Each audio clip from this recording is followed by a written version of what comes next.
नमस्कार दोस्तों। केशव सिंह वॉइस, आपकी आवाज, जनता की आवाज में सबका स्वागत है। जो कुछ भी कह रहा हूँ वो एक जन भावना है।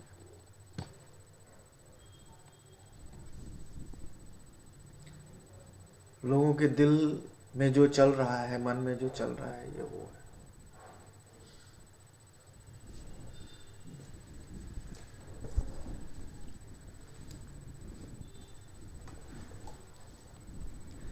सरकार और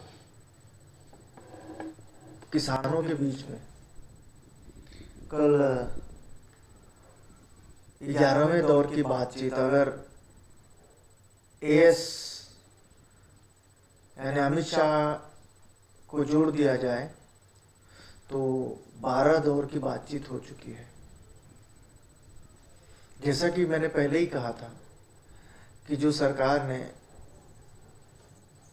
जो कुछ भी प्रपोजल दिया है उसे किसान मान्य नहीं करेंगे। उसके कई कारण हैं, जिनमें से एक है विश्वसनीयता। सरकार के ऊपर जो विश्वास होना चाहिए वो विश्वसनीयता सरकार पर से खत्म हो चुकी है, वो नहीं हो सकती। यही वजह है कि सरकार की बातों पर विश्वास नहीं किया जा सकता। सभी जानते हैं कि सरकार इस समय किसके दबाव में काम कर रही है। कल एक बार फिर 12वें दौर की बातचीत बेनतीजा रही। 4 घंटे की बैठक में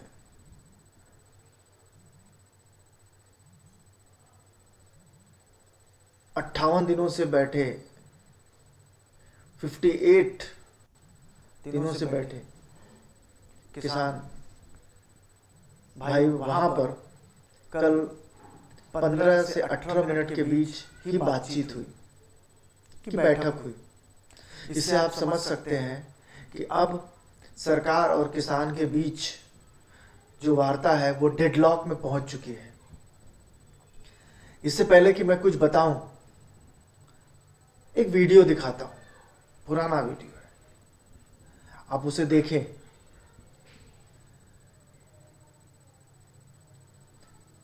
और अब फिर समझने की कोशिश करें कि हम किस दौर में हैं, हमें किस तरह से और क्या सोचने पर मीडिया ने और सरकार ने मजबूर कर दिया है। उस हमें में मैं नहीं आता, बहुत सारे लोग हैं। वो संख्या बल ज्यादा है।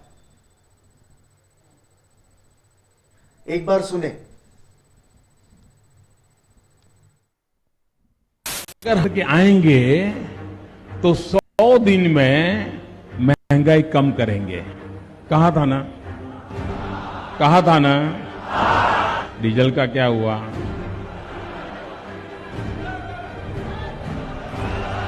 पेट्रोल का क्या हुआ?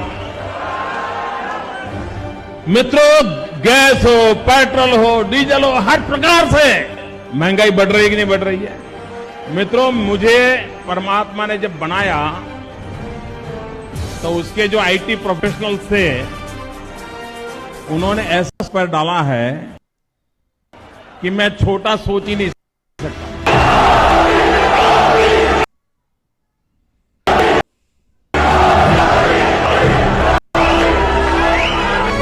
जनता को आप मूर्ख समझना बंद कर दीजिए। कहां है 56 इंच? क्या कर रहा है मोदी? आप क्रोनोलॉजी समझ लीजिए। झूठ बोलो, झूठ बोलो, बार बार बोलो, बार बार बोलो, बार बार, हर जगह पे बोलो, जोर जोर से बोलो।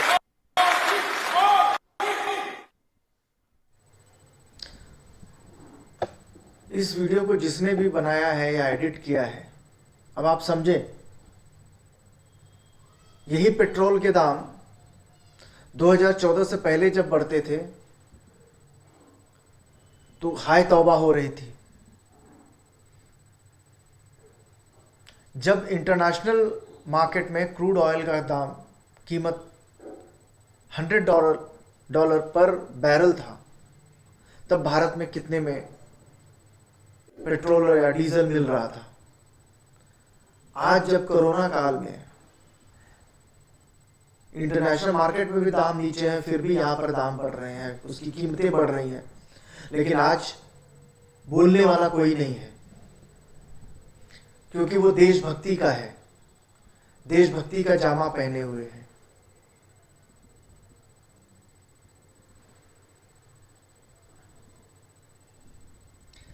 इसी से आप ये समझ सकते हैं कि हम कहाँ हैं। आज कोई भी इस बात को बोलने के लिए तैयार नहीं है कि महंगाई कहाँ पर है।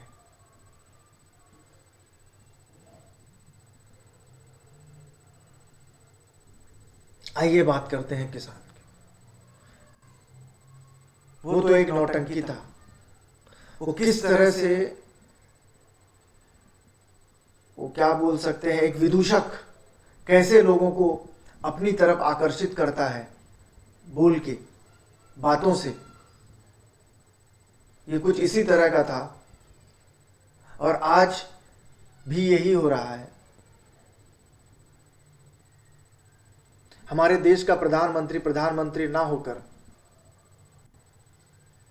वही हो गया है जो लोगों से सिर्फ आप लोग बताओ बढ़े कि नहीं बढ़े, दाम कम हुआ कि नहीं हुआ, ये अब बताइए। अब क्या हो रहा है, अब भी पूछें आके। आइए किसान आंदोलन पर बात करते हैं। किसान इतने दिनों से बैठा है, सरकार कह रही है हमने अपना जो हम एक ये दे सकते थे प्रपोजल वो हमने दे दिया है, अब हमारे पास कुछ नहीं है। तो किसानों के पास भी अब आंदोलन के सिवाय कुछ नहीं है।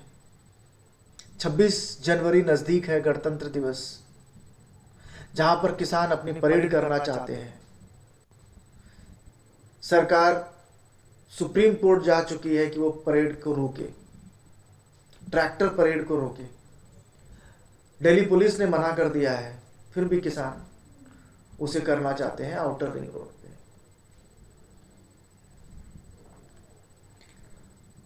परेड करनी चाहिए या नहीं करनी चाहिए, ये हर एक के अपनी सोच का पर है। एक परेड होगा राजपथ में, राजपथ पर, जहां देश के जवान करेंगे। दूसरा परेड होगा दिल्ली के आउटर रिंग रोड पर, जहां पर देश के किसान करेंगे। ये दो धुरी है जो इस देश को पकड़ के रखी है। हमारा देश, जब हमारी जीडीपी जब नीचे थी, तब यही किसानों ने जीडीपी को थाम के रखा था, पकड़ के रखा था। और इन्हीं किसानों को और उनकी बातों को अनदेखा कर दिया गया है।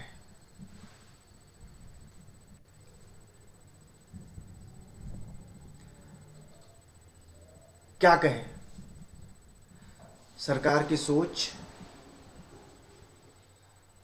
कहां पर है, सरकार क्यों अड़ी हुई है, इस पर आप भी विचार कर सकते हैं और हम भी विचार कर सकते हैं, हम भी सोच सकते हैं ऐसी क्या बात है। अब हम इसको दूसरे तरीके से लेते हैं। सरकार कहती है बहुत अच्छा है किसान का जो बिल लेके आए हैं। कुछ संगठनों ने बोला है अच्छा है, पत्र दिया है, तो उन संगठनों को क्यों नहीं किसानों के पास, और सरकार वहीं पर चली जाती है और उनसे बात करती है कि ये चीजें इसमें अच्छी हैं। किसान भी बोल रहे हैं ये दिक्कत है, आप उनकी बातों को मानिए, सुनिए और उन्हें कन्विंस करिए।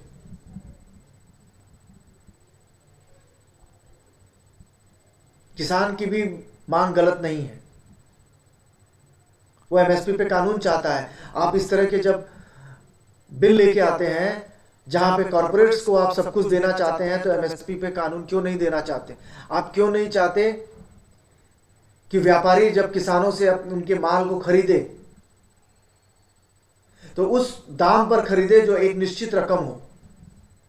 कम से कम किसान को यह तो मालूम होगा आज भी एमएसपी से नीचे किसानों के उपज को खरीदा जा रहा है। क्या किसान को पता, सरकार को पता नहीं है?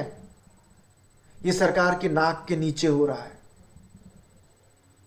लेकिन ये सब मिली भगत है। हमारे कृषि मंत्री नरेंद्र सिंह तोमर वो कहते हैं सरकार किसानों के लिए प्रतिबद्ध है। वो भ्रष्टाचार और बिचौलियों को भ्रष्टाचार और बिचौलियों को खत्म करना चाहती है, ये कृषि मंत्री का कहना है। अब मुझे ये बताइए, जब व्यापारी आ जाएंगे, बड़े बड़े व्यापारी आ जाएंगे, आपको क्या लगता है कि दलाल खत्म हो जाएंगे?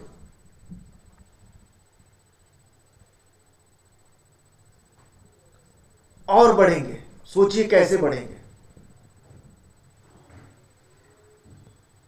उसके बहुत सारे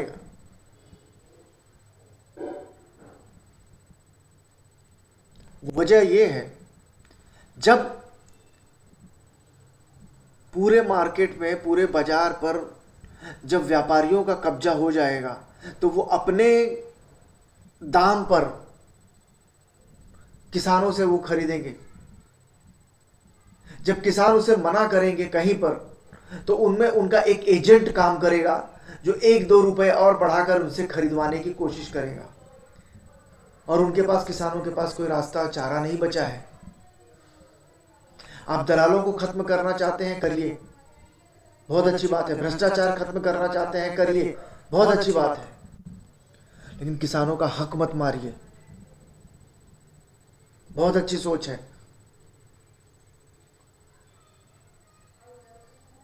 जो हमें अन्न देता है, जो हमें अन्न खिलाता है, उनके ही बच्चे महरूम हैं। सरकारें आज से नहीं, जब से देश आजाद हुआ है, ये चाहती हैं किसान का बेटा किसान ही बने। तो वो जब पढ़ लिख लेगा तो वो चीजों को समझने लगेगा। जैसे आज जो ये आंदोलन हो रहा है, उन्हीं के कुछ बेटे जो पढ़ लिख लिए हैं, उन्हें इस बात की समझ आ गई है कि सरकार हमें किनके हाथों में खेलने के लिए मजबूर कर रही है। कृषि मंत्री कहते हैं किसान मुनाफा कमाए। जरूर कमाए, तो आप एमएसपी दीजिए। आप एमएसपी क्यों नहीं कानून बना दे रहे हैं? सरकार कहती है हम लिखित में एमएसपी देंगे। लिखित में, लिखित क्या होता है?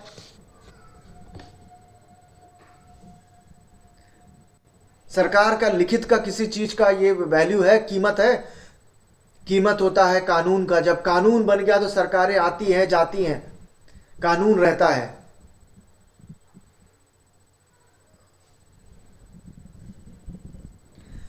फिर कृषि मंत्री कहते हैं कुछ लोग राजनीतिक हितों के लिए किसानों का इस्तेमाल कर रहे हैं। अब ये बताइए, ये कुछ लोग कौन है? आप लोगों ने ही मौका दिया ऐसे कानून लाकर राजनीति करने के लिए। अब अगर कोई दल है तो राजनीति नहीं करेगा, वो भी अपनी जमीन तलाश कर रहा होता है, तो वो तो करेगा ही। लेकिन किसानों को इससे जोड़िए मत, क्योंकि सरकारों की आदत है आंदोलन को कुचलने की। उसे समाप्त करने के लिए वो किसी भी हद पे जा सकते हैं, जो यहां पे हम देख रहे हैं। और ये सरकार, बीजेपी की सरकार, तो रसातल पर है। किसानों में खालिस्तानी ढूंढ रहे हैं,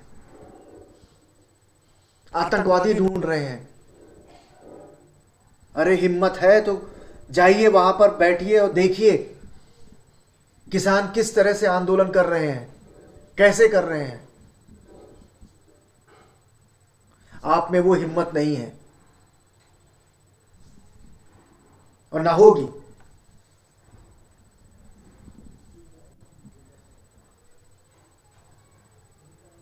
अब देखते हैं आगे क्या होगा। किसान भी हैं जो डटे हुए हैं, जो बुजुर्ग वहां पर हैं, बुजुर्गों का जो हौसला है, और ये आंदोलन जिस तरीके से चल रहा है, मुझे लगता नहीं है कि ये खत्म होगा। और सरकार को अपनी हठधर्मिता छोड़नी पड़ेगी। आप कानून लाइए, वो कानून लाइए, किसानों के साथ में बैठ के फिर कानून लाइए कि जो किसान के हित में हो, व्यापारियों के हित में ना हो। इस कानून का नाम है फार्मर्स बिल, लेकिन इसका नाम होना चाहिए था व्यापारियों के लिए businessman bill. It's not for a farmers, it's not a farmer bill. ये फार्मर बिल नहीं है। फार्मर इसका नाम दे दिया गया है, लेकिन इसके सारे प्रावधान व्यापारियों के हितों की रक्षा करने के लिए हैं। कोई एक क्लॉज निकाल के बता दे कोई कि जो किसानों के हित की रक्षा करता हो।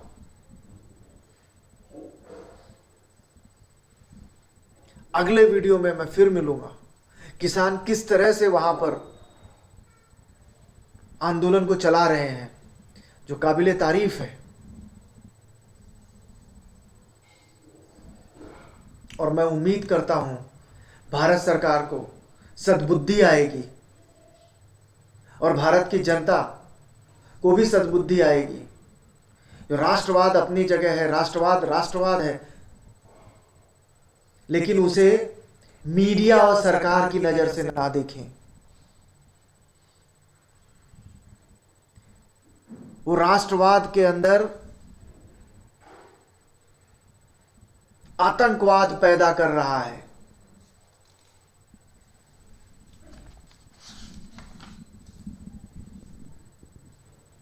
जो उसमें दंगाइयों को पैदा कर रहा है। हम इंसान हैं, हमें भी देश से प्यार है। हम सरकारों से प्यार नहीं करते। सरकार आज है, कल नहीं रहेगी, लेकिन देश आज भी है, कल भी था और आगे भी रहेगा। धन्यवाद।